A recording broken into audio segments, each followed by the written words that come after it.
Hello friends, మీరు Phoenix bird గురించి ఎప్పుడైనా విన్నారా? ఇది ఒక మిథికల్ క్రియేచర్.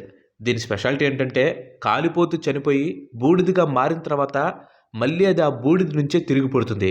ఫీనిక్స్ స్టోరీ గురించి చదువుతున్నప్పుడు నాకు రాహుల్ గాంధీ గారు చెప్పిన ఒక మాట గుర్తొచ్చింది. राहुल गांधी आपके दिमाग में है, मैंने मार दिया उसको, वो है ही नहीं. 1 year బ్యాక్ ఈ వీడియో చూసినప్పుడు రాహుల్ గాంధీ పని అయిపోయింది ఇంకా అని అనుకున్నాను. ఫ్రస్ట్రేషన్లో ఏదో మాట్లాడుతున్నట్లే అని అనుకున్నాను. Rahul Gandhi is a nepo prince అని చెప్పి నేను అనుకున్నా. కానీ రీసెంట్గా లోక్సభ ఎలక్షన్స్లో లీడర్ ఆఫ్ ది అపోజిషన్గా ఎన్నికైన తర్వాత రాహుల్ గాంధీ గారు ఇచ్చిన స్పీచ్తో అర్థమైంది రాహుల్ గాంధీ గారు నెపో ప్రిన్స్ కాదు, బర్నింగ్ ఫీనిక్స్ అని. నెహ్రూ గాంధీ వంశంలో పుట్టి ప్రధానమంత్రి పదవిని జన్మ హక్కుగా పొందినా కూడా ప్రధానమంత్రి పదవిని అందుకోలేక పప్పు అనే ముద్రతో ఆల్మోస్ట్ అట్టడికి వెళ్ళిపోయాడు. ఈ రోజున లీడర్ ఆఫ్ ది అపోజిషన్గా మారిన రాహుల్ గాంధీకి ఫీనిక్స్కి పెద్ద తేడా ఏం కనిపించట్లేదు. పప్పు అని ట్రోల్ చేపించుకున్న రాహుల్ గాంధీ ఫీనిక్స్ పక్షిలోని ఏ గుణాలని అలవర్చుకొని రాగా ది ఎల్ఓపిగా మారాడో ఈ రోజు వీడియోలో మనం తెలుసుకుందాం. Let's get into the show. So guys, ఈ వీడియోలో కంప్లీట్గా రాహుల్ గాంధీ గారి గురించే ఉంటుంది. ఇక్కడ నేనేమి రాహుల్ గాంధీ గారికి సపోర్ట్ అయితే కాదు, బట్ రాహుల్ గాంధీ పప్పు నుంచి నిప్పుగా మారాడు కాబట్టి ఈ వీడియోలో చెప్పక తప్పట్లేదు. సో ఇంకా డైరెక్ట్గా చెప్పేస్తున్నాను, బీజేపీ ఫాలోవర్స్ కానీ బీజేపీకి సపోర్ట్ చేసే వాళ్ళు ఎవరైనా ఉంటే మాత్రం ఈ వీడియోని స్కిప్ చేసేయండి. ఎందుకంటే ఇందులో మోస్ట్లీ రాహుల్ గాంధీ గారి గురించి పాజిటివ్సే ఉంటాయి. సో ఆయన పప్పు నుంచి నిప్పులాగా మారేటప్పుడు ఖచ్చితంగా ఎక్కడో చోట మీకు కాలుతుంది. సో అలా కాలకుండా ఉండాలంటే మాత్రం మీరు ఈ వీడియోని అయితే స్కిప్ చేసేయండి. ఇప్పుడైతే లేట్ చేయకుండా మ్యాటర్లోకి వచ్చేద్దాం. Phoenix flies through the Storm. చిన్నప్పుడు రాహుల్ గాంధీ గారు వాళ్ళ నాయనమ్మైన ఇందిరాగాంధీ గారితో బాగా క్లోజ్గా ఉండేవాళ్ళు. పెద్ద పెద్ద అఫీషియల్స్ కూడా ఐరన్ లేడీ అని ఇందిరాగాంధీ గారితో మాట్లాడటానికి చాలా భయపడుతూ ఉండేవాళ్ళు. కానీ రాహుల్ గాంధీ మాత్రం తన తండ్రి రాజీవ్ గాంధీ కంటే ఇందిరాగాంధీ గారి దగ్గరే బాగా క్లోజ్గా ఉండేవాడు. ఇన్ఫ్యాక్ట్ ఇందిరాగాంధీ గారిని కాల్చి చంపిన బాడీ గార్డ్ ఎవరైతే ఉన్నారో అతనితో తను బ్యాడ్మింటన్ కూడా ఆడేవాడు. రాహుల్ గాంధీకి 14 సంవత్సరాలు ఉన్నప్పుడు ఇందిరాగాంధీ గారు దారుణంగా కాల్చి చంపడ్డారు. ఆ తర్వాత రాహుల్ గాంధీకి 21 సంవత్సరాలు వచ్చినప్పుడు తండ్రి రాజీవ్ గాంధీని ఆత్మాహుతి దాడిలో చంపేశారు. బాంబు పేలుడు దెబ్బకి రాజీవ్ గాంధీ గారి బాడీ ముక్కలైపోయింది. తను ఎంతగానో ప్రేమించే నాయనమ్మ తన సర్వస్వం అనుకున్న తండ్రిని పొలిటికల్ రీజన్స్ వలన దారుణంగా చంపేశారు. వేరే ఎవరైనా సరే ఇంక ఈ రాజకీయాలు నాకొద్దు, నన్ను కూడా చంపేస్తారేమో అనే భయంతో దండం పెట్టేసేసి దూరంగా వెళ్ళిపోయేవాళ్ళు. కానీ ఫీనిక్స్ పక్షి తుఫానుకి ఎదురు వెళ్లి ఎగురుతున్నట్టు తన ఫ్యామిలీలో జరిగిన ట్రాజడీస్ ని తట్టుకుని వాటి వలన కలిగిన బాధను మోస్తూ 33 ఏళ్ల వయసులో రాహుల్ గాంధీ పాలిటిక్స్ అనే తుఫాన్లోకి అడుగుపెట్టాడు. ఆ తుఫాన్ నుండి ఎప్పటికీ ప్రయాణం చేస్తూనే ఉన్నాడు. Phoenix never give up. ఇప్పుడు మాజీ ప్రైమ్ మినిస్టర్ మనవడు మాజీ ప్రైమ్ మినిస్టర్ కొడుకంటే అతను నడిచే దారి నల్లేరు మీద నడకలాగా ఉండాలి. కానీ రాహుల్ గాంధీ నడకలా సాగలేదు. సరిగ్గా ఇయర్ 2000 అప్పుడు రాహుల్ గాంధీ వయసు 30 సంవత్సరాలు. ఆ టైం నుంచి తన పొలిటికల్ కెరీర్ ని జాగ్రత్తగా బిల్డ్ చేసుకుని ఉంటే బాగుంటేది. ఏదైనా స్టేట్ నుంచి క్యాంపెయిన్ చేసి సీఎంగా పోటీ చేసి ఉండాల్సింది. కానీ రాహుల్ గాంధీ అలా చేయలేదు. 2004లో కాంగ్రెస్ సెంట్రల్ గవర్నమెంట్ ని ఫామ్ చేసినప్పుడు మన్మోహన్ సింగ్ ప్రైమ్ మినిస్టర్ అయ్యారు. అప్పుడు రాహుల్ గాంధీకి క్యాబినెట్లో ఏదో ఒక మినిస్ట్రీ అయ్యే ఛాన్స్ ఉంది. పార్టీ రాహుల్ గాంధీని క్యాబినెట్లో కూర్చోబెట్టి ఎక్స్పీరియన్స్ సంపాదించే ఛాన్స్ ఇచ్చి ఉండాల్సింది. బట్ అది కూడా జరగలేదు. ఇన్ఫ్యాక్ట్ రాహుల్ గాంధీయే ఇచ్చిన మినిస్ట్రీస్ని రిజెక్ట్ చేస్తూ వచ్చాడు. 2009లో కాంగ్రెస్ మళ్ళీ గెలిచింది. సెకండ్ టైం గెలిచింది కాబట్టి home, finance, defence, external affairs ఇలాంటి స్ట్రాంగ్ మినిస్ట్రీస్లో ఏదో ఒకటి రాహుల్ గాంధీ తీసుకుని ఉండొచ్చు. కానీ అది కూడా చేయలేదు. ఒక ఫ్యూచర్ ప్రైమ్ మినిస్టర్ క్యాండిడేట్కి ఉండాల్సిన ఎక్స్పీరియన్స్ సంపాదించే వీటికి బదులుగా 2004లో తన పొలిటికల్ కెరీర్ని రాహుల్ గాంధీ ఉత్తరప్రదేశ్లోని అమేథీ ఎలక్షన్స్ నుంచి స్టార్ట్ చేశాడు. ఈ అమేథీ కాంగ్రెస్కి కంచుకోట లాంటిది. ఇక్కడ ఎవరు కాంగ్రెస్ జెండా పట్టుకున్నా కానీ ఈజీగా గెలిచేస్తారు. అలాంటి ఈజీ ప్లేస్ నుంచి పోటీ చేసి రాహుల్ గాంధీ గెలిచాడు. తర్వాత 2007లో రాహుల్ గాంధీని ఇండియన్ యూత్ కాంగ్రెస్కి చైర్మన్ చేశారు. ఇక్కడ మ్యాటర్ ఏంటంటే అసలు ఈ పొజిషన్ 2007కి ముందు లేదు. కేవలం రాహుల్ గాంధీ కోసమే ఈ పొజిషన్ని క్రియేట్ చేశారు. మళ్ళీ 2013లో రాహుల్ గాంధీని కాంగ్రెస్ పార్టీకి వైస్ ప్రెసిడెంట్ని చేశారు.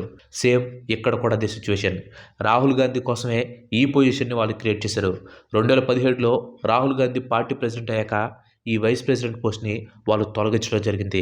సో ఇవన్నీ చూస్తే క్లియర్గా అర్థమవుతుంది, ఒక పీఎం క్యాండిడేట్ ఫేస్ చేయాల్సిన ఛాలెంజెస్ని రాహుల్ గాంధీ ఫేస్ చేయలేదు. ఒక పీఎం క్యాండిడేట్స్ పొందాల్సిన ఎక్స్పీరియన్స్ని రాహుల్ గాంధీ సంపాదించుకోలేదు. దాంతో 2014 నుంచి రాహుల్ గాంధీ పొలిటికల్ జర్నీ చాలా కష్టంగా మారిపోయింది. 2014లో రాహుల్ గాంధీ అమేథీ నుంచి గెలిచినా కానీ కాంగ్రెస్ ఎప్పుడూ లేని విధంగా కేవలం 44 సీట్లు మాత్రమే గెలిచింది. దీంతో మెయిన్ అపోజిషన్ పొజిషన్ని కాంగ్రెస్ నిలబెట్టుకోలేకపోయింది.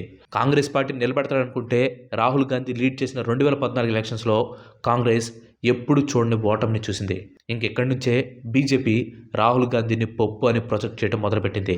అసలు రాహుల్ గాంధీని ఒక పీఎం క్యాండిడేట్లా కాకుండా కాంగ్రెస్ పార్టీ మస్కట్ లాగా జనాలకి పోర్ట్రే చేయడం స్టార్ట్ చేసింది. ఫేస్బుక్, ట్విట్టర్, ఇన్స్టా ఇలా ప్రతి సోషల్ మీడియాలో రాహుల్ గాంధీ మీద జోక్స్, ట్రోల్స్ బాగా పెరిగిపోయాయి.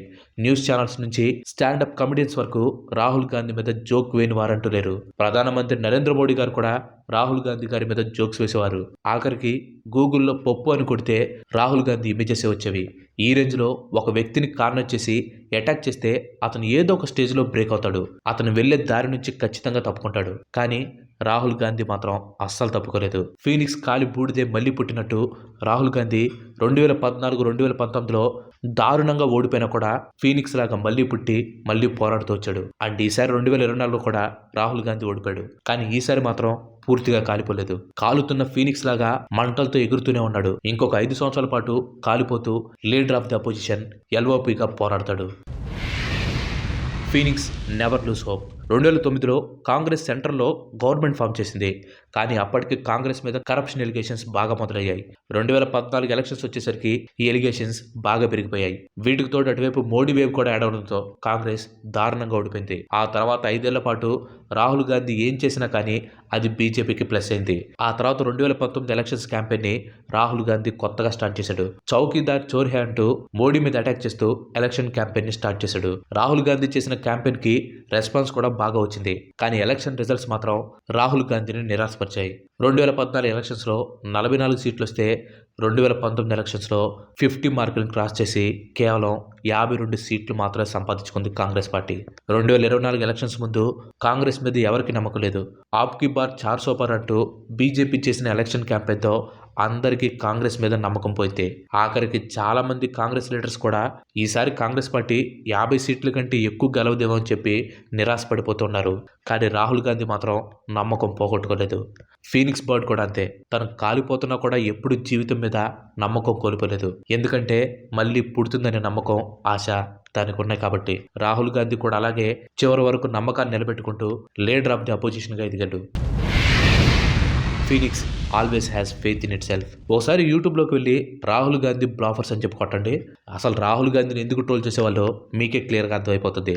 అపోజిషన్ పోర్ట్రే చేయడం వలన పప్పు అనే నిక్ నేమ్ రాహుల్ గాంధీకి వచ్చింది. కానీ ఆ నిక్ నేమ్ రావడానికి రాహుల్ గాంధీ చేసిన మిస్టేక్స్ కూడా చాలానే ఉన్నాయి. స్పీచెస్ ఇచ్చేటప్పుడు తడబట్టడం, మెయిల్ స్పీకర్ని మేడం అని చెప్పంటాం, లోక్సభలో మోడీ గారిని హక్ చేసుకోవటం, ఇలా చెప్పుకుంటూ పోతే చాలానే ఉన్నాయి. ఇవన్నీ ఒక ఎత్తైతే 2014లో రాహుల్ తన కెరియర్లో మొట్టమొదటిసారి ఫార్మల్ ఇంటర్వ్యూ ఇచ్చాడు. అండ్ అది కూడా హిందీ పాపులర్ జర్నలిస్ట్ అయిన అనురబ్ గోస్వామికి. ఆ ఇంటర్వ్యూలో గోస్వామి వేసిన క్వశ్చన్స్కి రాహుల్ దగ్గర సమాధానాలు లేవు. ఈ ఇంటర్వ్యూతో రాహుల్ గాంధీ ఇమేజ్ బాగా డ్యామేజ్ అయిపోయింది. చిన్నప్పుడు హోమ్ స్కూలింగ్ వలన రాహుల్ సోషల్గా ఆక్వర్డ్ అయిపోయాడు. రాహుల్ రిమోట్ వాళ్ళ మదర్ అయిన సోనియా గాంధీ చేతిలో ఉందని ఇలా రకరకాలుగా రాహుల్ గాంధీని తక్కువ చేసి అసలు మోడీకి ఎదురెళ్లే సత్తా రాహుల్ గాంధీకి లేదని చెప్పి డిసైడ్ చేశారు. లాస్ట్ ఇయర్ వరకు రాహుల్ వర్సెస్ మోడీ అంటే అందరూ నవ్వేవాళ్ళు. కానీ రాహుల్ గాంధీ మాత్రం తన సెల్ఫ్ బిలీఫ్ ని ఎప్పుడూ పోగొట్టుకోలేదు. ఫీనిక్స్ కాలిపోతూ కూడా గాలి ఎగురుతుంది. ఎందుకంటే ఫీనిక్స్ కి మళ్ళీ పుడుతుంది అనే సెల్ఫ్ బిలీఫ్ ఉంటుంది కాబట్టి. రాహుల్ గాంధీ కూడా అదే సెల్ఫ్ బిలీఫ్ తో నిలబడి పోరాడాడు. ఎంతమంది ఎన్ని మాటలన్నా, ఎంత ద్వేషం చూపించినా నఫరత్ కే బేజార్ మే మొహబ్బత్ కే దుకాన్ కోల్ రహా హూ అని చెప్పి ప్రజల మెప్పును పొందాడు Rahul Gandhi. Phoenix always makes a new start. 2014, 2019లో చేసిన క్యాంపెయినింగ్ కాంగ్రెస్కి ఏ విధంగానూ ఉపయోగపడలేదు. అందుకే 2024 ఎలక్షన్స్కి ముందు భారత్ జోడో యాత్ర, భారత్ జోడో నయన్ యాత్ర పేర్లతో రాహుల్ గాంధీ ఇండియా మొత్తం పాదయాత్ర చేశాడు. ఈ 2 యాత్రలు కూడా రాహుల్ గాంధీని ప్రజలకు దగ్గర చేశాయి. మీడియా చూపించే రాహుల్ వేరు, అసలైన రాహుల్ వేరు అని చెప్పి జనాలకి బాగా అర్థమైంది. కాంగ్రెస్ 99 సీట్లు సంపాదించడానికి, అలాగే ఇండియా అలయన్స్ కలిసి 234 సీట్లు గెలవడానికి ఈ యాత్ర బాగా హెల్ప్ అయింది. అధికారం దక్కాలంటే టీవీలు స్పీచ్లు ఇస్తే సరిపోదు, జనాల్లోకి వెళ్లాలని రాహుల్ గాంధీ అర్థం చేసుకుని తనని తాను మార్చుకుని ఈ 2 యాత్రలు చేశాడు. అఫ్ కోర్స్ 2024 ఎలక్షన్స్ లో కాంగ్రెస్ ఓడిపోయింది. కానీ 10 ఏళ్లలో మొట్టమొదటిసారి బీజేపీకి ఎదురు వెళ్లే అవకాశం కాంగ్రెస్ కి వచ్చింది. ఫీనిక్స్ మంటలను కూడా లెక్క చేయకుండా కాలిపోతూ గాలి ఎగిరి బూడిదైపోయి మళ్ళీ కొత్తగా పుట్టినట్టు భారత్ జోడో యాత్రతో రాహుల్ గాంధీ మళ్ళీ కొత్తగా పుట్టాడు. ఎండ, వాన, గాలి, మంచు వీటన్నిటిని లెక్క చేయకుండా దేశం అంతా తిరిగి పాతాళానికి పడిపోతున్న కాంగ్రెస్ పార్టీని మళ్ళీ తను నిలబెట్టాడు. Phoenix inspires change. Phoenix fictional character అయినా కానీ అది చేంజ్కి ఒక సింబల్. అలాంటి చేంజ్ రాహుల్ గాంధీ గారు లీడర్ ఆఫ్ ది అపోజిషన్ గా తన మొట్టమొదటి స్పీచ్ లో చూపించారు. ఈ స్పీచ్ ఏదైతే ఉందో ఇది చాలా కాంట్రవర్షియల్ గా జరిగింది. సో ఆ స్పీచ్ గురించి నేను మీకు కొంచెం ఎక్స్ప్లెయిన్ చేస్తాను చూడండి.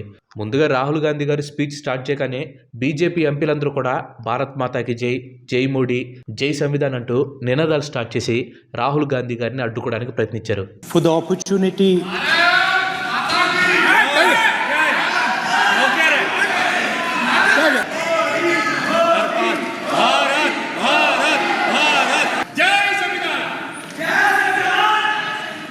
Jai Samvidhan.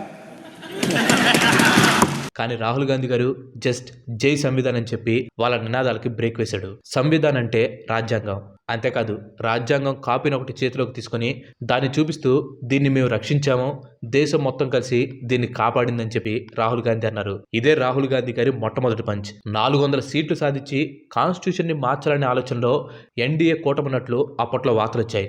నిజంగా అలా మార్చడం ఎన్డీఏ ఉద్దేశమో కాదో తెలియదు, కానీ రాహుల్ గాంధీ లీడ్ చేసిన ఇండియా అలయన్స్ మాత్రం బ్లాక్ కాన్స్టిట్యూషన్ మీద ఎవరి చేతులు కూడా పడకుండా చేసింది. దాన్నే మళ్ళీ రాహుల్ గాంధీ గుర్తు చేశారు.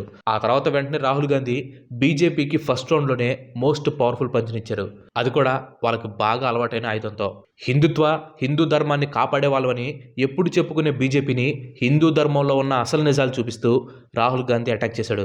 హిందూ ధర్మం అంటే భయాన్ని, ద్వేషాన్ని, అబద్ధాన్ని స్ప్రెడ్ చేయడం కాదని, కానీ బీజేపీ మాత్రం అవన్నీ కూడా చేస్తుందని చెప్పన్నారు. లార్డ్ శివ ఫోటో చూపించి ఆ ఫోటోలో ఉన్న మీనింగ్ ని క్లియర్ గా ఎక్స్ప్లెయిన్ చేశారు. ఆ ఎక్స్ప్లెనేషన్ ని కాంగ్రెస్ పార్టీ విధానాలకి లింక్ చేశారు రాహుల్ గాంధీ. కేవలం లార్డ్ శివ ఫోటో ఒకటే కాదు, జీసస్, గురునానక్, వీళ్ళతో పాటు ఖురాన్ లోని కొన్ని కోట్స్ ఉన్న ఫొటోస్ ని చూపించి వాటిల్లో ఉండే అభయ ముద్రని కాంగ్రెస్ పార్టీ సింబల్ కి లింక్ చేశారు. లార్డ్ శివ వెనకాల ఉండే త్రిశూలం హింసకు గుర్తు కాదు, అది అహింసను సూచిస్తుందని చెప్పిన రాహుల్ గాంధీ లార్డ్ శివ యొక్క అభయహస్తం ముద్ర నిజాన్ని ఎదుర్కోవడం, ధైర్యంగా ఉండటం, అహింసని పాటించడం అనే విషయాన్ని చూపుతుంటే హిందూ అని చెప్పుకునే వాళ్ళు హింసకు పాల్పడుతున్నారని చెప్పి రాహుల్ గాంధీ గారు అన్నారు. సో బేసిక్ గా రాహుల్ గాంధీ గారు ఏం చేశారంటే బీజేపీ ఎప్పుడు వాడే రిలీజన్ ని తీసుకొని దానిలో ఉన్న సత్యాల్ని చూపించి బీజేపీ వాళ్ళకి మాట లేకుండా చేశాడు. కానీ ఇక్కడ మనం ఒక విషయం గుర్తుపెట్టుకోవాలి, BJP is still the largest party and Modiji is the most powerful and cleverest politician in India. అందుకే ఎప్పుడైతే రాహుల్ గాంధీ హిందువులని చెప్పుకునే వాళ్ళు 24 గంటల హింసకు పాల్పడుతున్నారని చెప్పి అన్నారో, గత 10 ఏళ్లలో ఎప్పుడు లేని విధంగా వేరే మెంబర్ మాట్లాడుతుంటే మధ్యలో ఇంటరప్ట్ చేశారు ప్రైమ్ మినిస్టర్ మోడీ గారు. ఆయన లేచి ఇది చాలా తీవ్రమైన విషయం, మొత్తం హిందూ సమాజాన్ని హింసకు ముడిపెట్టడం దారుణం అని చెప్పి మోడీ గారు అన్నారు. ఇంకా చూసుకోండి, రాహుల్ గాంధీ మొత్తం హిందువుల్ని అవమానించారని, ప్రతి ఒక్క హిందూ హింసకు పాల్పడుతున్నాడని చెప్పి రాహుల్ గాంధీ వ్యాఖ్య చేసేటట్టు మోడీ మీడియా ప్రచారం చేయడం మొదలుపెట్టింది. కానీ అసలు నిజమైతే అది కాదు. రాహుల్ గాంధీ క్లియర్గా బీజేపీ మెంబర్స్ వైపు చూపిస్తూ హిందువులని చెప్పుకునే వాళ్ళు హింసకి పాల్పడుతున్నారు, మీరు అసలు హిందువులే కాదని చెప్పన్నారు. పీఎం మోడీ రాహుల్ గాంధీ స్పీచ్ మధ్యలో లేచి హిందువులందరినీ కూడా రాహుల్ గాంధీ కించపరిచినట్టు మ్యాటర్ని తిప్పడానికి చూశారు. ఆ టైంలో రాహుల్ గాంధీ ఇచ్చిన counter never before ever after. Rahul Gandhi ఏమన్నారంటే, नरेंद्र मोदी जी पूरा हिंदू समाज नहीं है, बीजेपी पूरा हिंदू समाज नहीं है. మోడీ గారు మొత్తం హిందూ సమాజం కాదు, బీజేపీ మొత్తం హిందూ సమాజం కాదు, ఆర్ఎస్ఎస్ మొత్తం హిందూ సమాజం కాదని చెప్పన్నారు. నిజమే కదా, ఇప్పుడు ఇండియా అంటే ఓన్లీ ఎంపీలు, ఎమ్మెల్యేలు, సీఎంలు, పీఎంలు మాత్రమే కాదు కదా, దేశంలో ఉన్న ప్రతి ఒక్కరు కూడా ఇండియన్ కిందకే వస్తారు. అలాగే హిందూ అంటే కేవలం బీజేపీ మాత్రమే కాదు, పార్లమెంట్లో రాహుల్ గాంధీ గారితో పాటు తన పక్కన, తన వెనక, తన ముందున్న వాళ్ళు కూడా హిందువులే ఉన్నారు. సో క్లియర్గా ఇక్కడ రాహుల్ గాంధీ గారు చేసిన కామెంట్స్ని మ్యానిపులేట్ చేయాలని చెప్పి అనుకున్నారు. అండ్ ఈ విషయంలో మోడీ మీడియా చాలా వరకు సక్సెస్ అయింది. కానీ రాహుల్ గాంధీ ఇచ్చిన కౌంటర్ ముందు అవన్నీ కూడా కొట్టుకొని పోయాయి. ఒకసారి ఆలోచించండి అక్కడ ఏం జరుగుతుందో. రాహుల్ గాంధీ లార్డ్ శివ ఫోటో చూపించినప్పుడు కెమెరాస్ని తిప్పేశారు. అంటే బీజేపీ జై శ్రీరామ్ అంటే తప్పులేదు, కానీ కాంగ్రెస్ పార్టీ జై భోలేనాథ్ అంటే తప్పు వచ్చిందా అని చెప్పి చాలా మంది క్వశ్చన్ చేయడం స్టార్ట్ చేశారు. అంతేకాదు దేశంలో ఉన్న చాలా మంది పవర్ఫుల్ హిందూ లీడర్స్ కూడా దీని గురించి క్వశ్చన్ చేయడం స్టార్ట్ చేశారు. వాళ్ళలో శివసేన చీఫ్ ఉద్ధవ్ ఠాక్రే రాహుల్ గాంధీ చెప్పింది నిజం, హిందూస్ అంటే కేవలం బీజేపీ మాత్రమే కాదు, ఈ దేశంలో చాలా మంది హిందువులు ఉన్నారు, వాళ్ళలో అధిక శాతం మంది అహింసను పాటిస్తారు, ఇతర మతాల మీద సోదర భావంతో ఉంటూ అసలైన భారతీయులాగా ఉంటారని చెప్పి ఆయన చెప్పడం జరిగింది. దీంతో పాటుగా రాహుల్ గాంధీ ఇంకా చాలా విషయాల్లో మాట్లాడారు. అలా మాట్లాడుతూ ఆయన మోడీ గారి మీద కాస్త సర్కాజం కూడా చూపించారు. ఎలక్షన్స్ కు ముందు మోడీ గారు ఒక ఇంటర్వ్యూలో తను బయలాజికల్ గా పుట్టలేదని, భగవంతుడు తనను పుట్టించాడని చెప్పి మోడీ గారు అన్నారు. ఈ విషయం రాహుల్ గాంధీ గారు పదే పదే తీసుకుని వచ్చి బీజేపీ వాళ్ళకి, మోడీ గారికి మాట లేకుండా చేశారు. నోట్లు రద్దు చేయటం, బాంబే ఎయిర్పోర్ట్ని అదానికి ఇవ్వటం, ఇలాంటి ఆర్డర్స్ కూడా మోడీ గారికి డైరెక్ట్గా భగవంతుడి నుంచి వస్తాయంటూ రాహుల్ గాంధీ అపహాస్యం చేశారు. రాహుల్ గాంధీ మాటలకి మోడీ గారికి మాటలు లేకుండా పోతే స్పీకర్ ఓం బిర్లా గారు మధ్యలో కలగజేసుకుని రాహుల్ గాంధీని కౌంటర్ చేయాల్సి వచ్చింది. అప్పటికి కూడా రాహుల్ గాంధీ వెనక తగ్గలేదు. నేను మోడీ గారికి రెస్పెక్ట్ ఇస్తాను, ఆయన చెప్పిన మాటలే తిరిగి చెప్తున్నానని చెప్పి మళ్ళీ మోడీ గారి బయలాజికల్ కామెంట్స్ ని రాహుల్ గాంధీ గారు తీసుకొని వచ్చారు. చెప్పాలంటే రాహుల్ గాంధీ గారు ఈ స్పీచ్ లో మోడీ గారిని అలాగే బీజేపీ లీడర్స్ అందరిని కూడా ఒక రేంజ్ లో ట్రోల్ చేశారు.